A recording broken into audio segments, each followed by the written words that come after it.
Welcome to our guide on building a strong freelancing portfolio, even if you lack real client experience. First, let's talk about sample projects. Create mock work that reflects the type of freelance services you want to offer. For example, if you're a graphic designer, design logos or social media posts for fictional brands. Next, consider case studies. Document your process for these mock projects. Explain your design choices and the problems you aim to solve. This not only showcases your skills, but also demonstrates your thought process. Now let's explore AI tools. Utilize platforms like Canva or Adobe Spark to create stunning visuals quickly.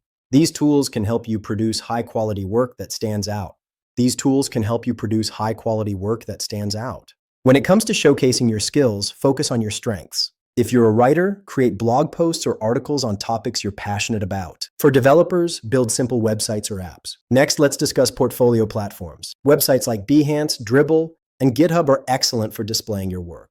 Choose the platform that best fits your niche. Additionally, consider creating a personal website. This gives you full control over your presentation. Use it to tell your story, share your projects, and include a contact form for potential clients. Presentation is key. Ensure your portfolio is visually appealing and easy to navigate. Use high-quality images and concise descriptions.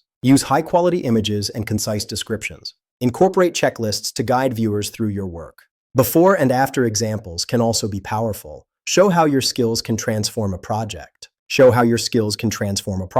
Finally, embrace the remote work lifestyle. Share insights into your work environment and daily routine. This adds a personal touch and helps potential clients connect with you. By following these steps, you can create a compelling freelancing portfolio that attracts clients, even without prior experience. Start building today and watch your freelance career take off.